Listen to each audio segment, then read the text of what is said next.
Hello, friends, and welcome to Steve's Shack. Crisis DFL. Yeah. Where to start? I guess gonna do things a little out of order this time because there's just such tremendous happenings around the DFL this week. First and foremost, something that none of us have ever seen before happened. I decided that I needed one more piece to make my team what I thought it needed to be to put me over that hump, and I had nothing else to sell that other people would want for a second running back. That's what I needed, and I didn't have anything else that I felt I could find an adequate trade partner for. I looked and I couldn't, and I had one last bullet in the proverbial chamber, and that was next year. So I decided I would attempt to get Arian Foster for my first round pick next year.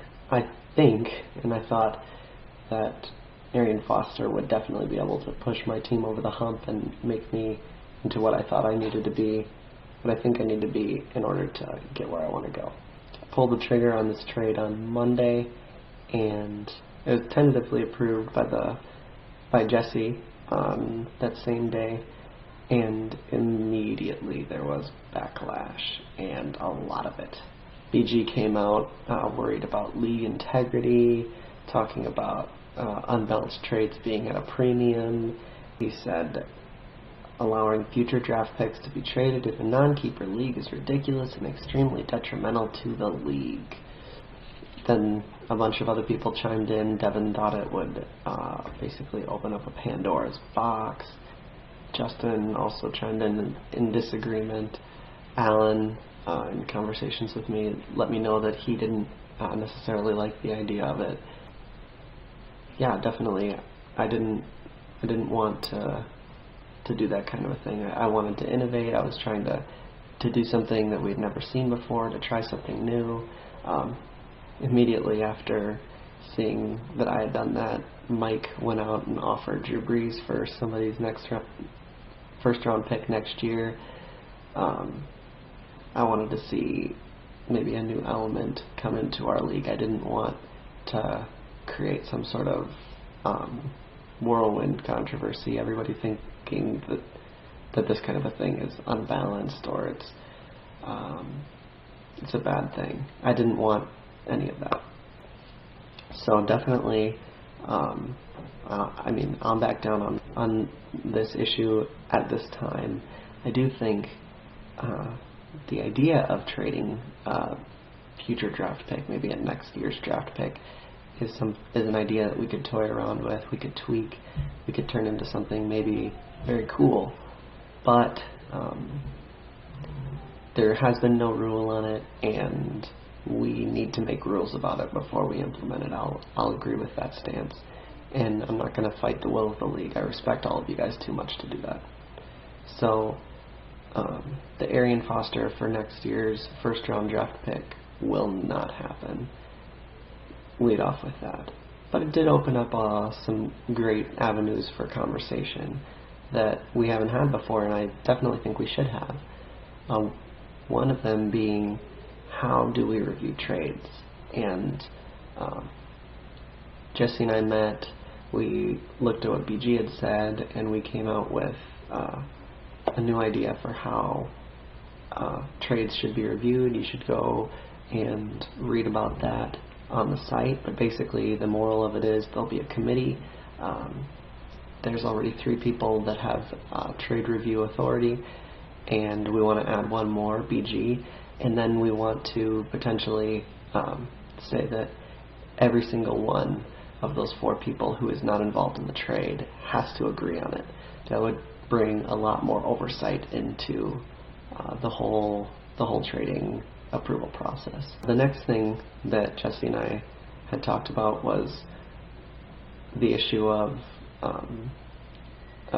next year's draft in general.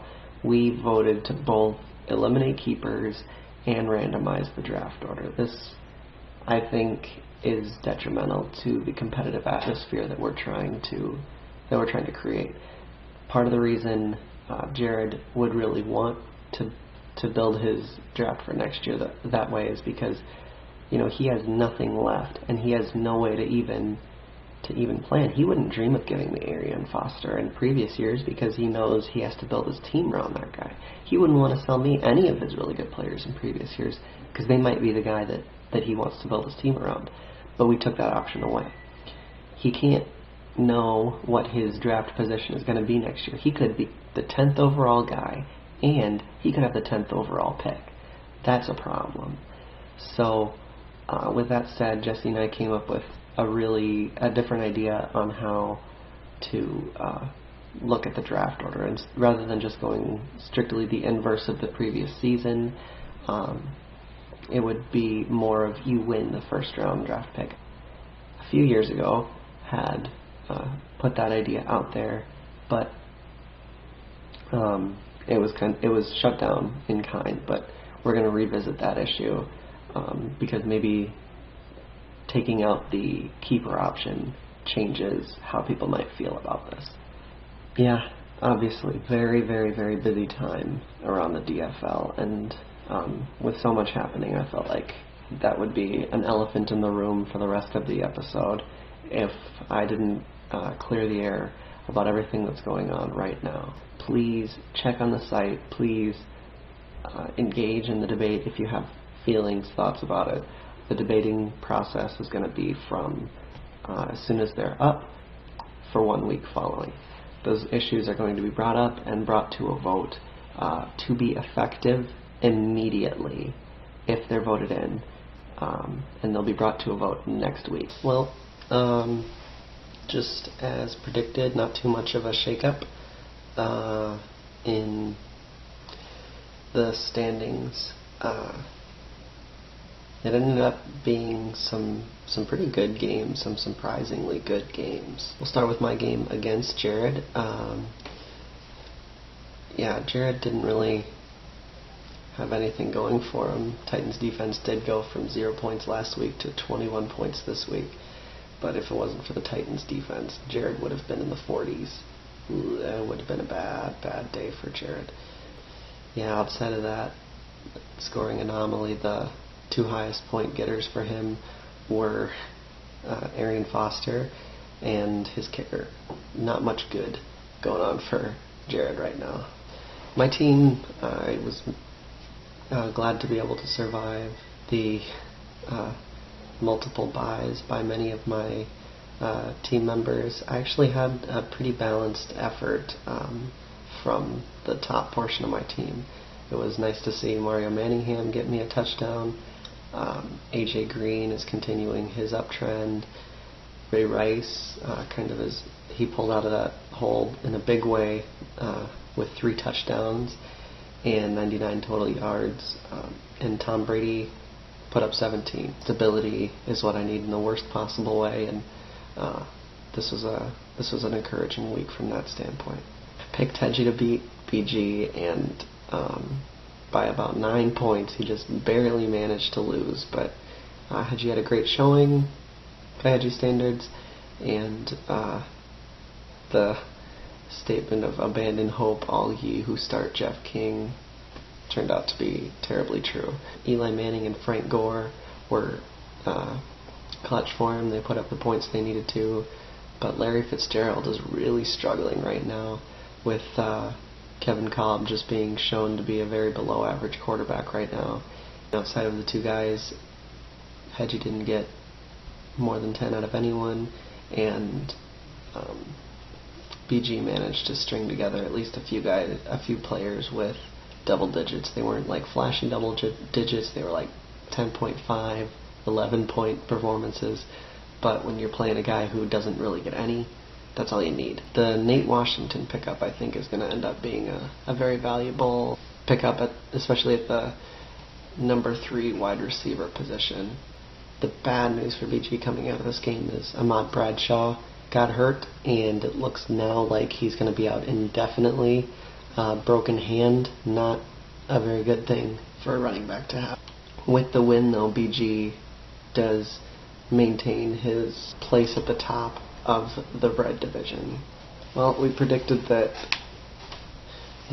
Mike's lack of running back depth would be his downfall, and as it stood, his running backs combined scored 8 points, and that really definitely hurt him. More than that, though, Drew Brees just had a horrific game. He could not do anything right. A lot of interceptions out of Brees in that game. The Saints really, as a team, laid an egg, and it hurt a couple of guys in our league to see that happen because it cost both Mike and Jesse their games, in my opinion. Again, we see Allen just somehow managing to get a great outing. This time it was the Lions defense that did it for him. There's no way to describe how painful it was to see the Lions eviscerate my beloved Broncos, because not only did it cost me 3 hours of my life watching my team suck it up, but the two guys that I was hoping to see lose won as a result of it. Allen and Kevin both won because of the Lions' great performance against the Broncos. So that's one of those insult to injury type things. After this game, though, Allen is in really great shape at 7-1. I think with that he has an opportunity to clinch next week. So just a great overall performance out of Allen, and he's showing that he definitely will deserve his spot in the playoffs when he gets it. Because it's not a matter of if anymore now, it's a matter of when. So here's the other half of that very painful Week 8 from my Denver Broncos, where Matt Stafford went off and scored 33 points and won Kevin his game. Other than that, Kevin really didn't have much of anything happening for his team. His kicker managed 12 points, and MJD happened to get 10.5, but really it was all about Matt Stafford. And for Justin, the law firms couldn't do anything for him. Beanie Wells started to finally pay a little bit of dividends for him, but his wide receiving core, they're, like I've said all along this season, they're either going to have great games or they're going to have really non-existent games, and it was on the other end of the spectrum. So Justin just could not muster up enough to beat Kevin's 86 points. When your quarterback's scoring 33 and your whole team is only scoring 86, you're not getting a ton of production out of a lot of your other positions. This loss definitely is not good for Justin. He's really starting to go the wrong direction right now, we're seeing, especially because his number one wide receiver, Hakeem Nicks, is injured and out indefinitely. Beanie Wells, if he plays, he's going to be a really good option, but he's looking like he's just going to be plagued by little nickel and dime type injuries. He has a lot of hope, but he's going to need more help than what he's getting right now out of his players. Jesse had a real disappointing performance out of his team. He only got touchdowns out of 2 of his players, and one of them was his defense. Cam Newton is continuing to be the player that Jesse was hoping he would be. Fred Jackson is continuing to be the waiver wire pickup of the year. But Jesse wasn't the story in this game. It was all about Devin and all about showing the explosiveness that we all know his team possesses. Devin is a very intimidating team. Even when you see his running back core get depleted a little bit, he found a way to plug in a good spot start, and you saw Megatron, Steve Smith, and Ryan Fitzpatrick and Adrian Peterson all out there putting up the numbers you expect them to if you're Devin. Great game for Devin, and really good.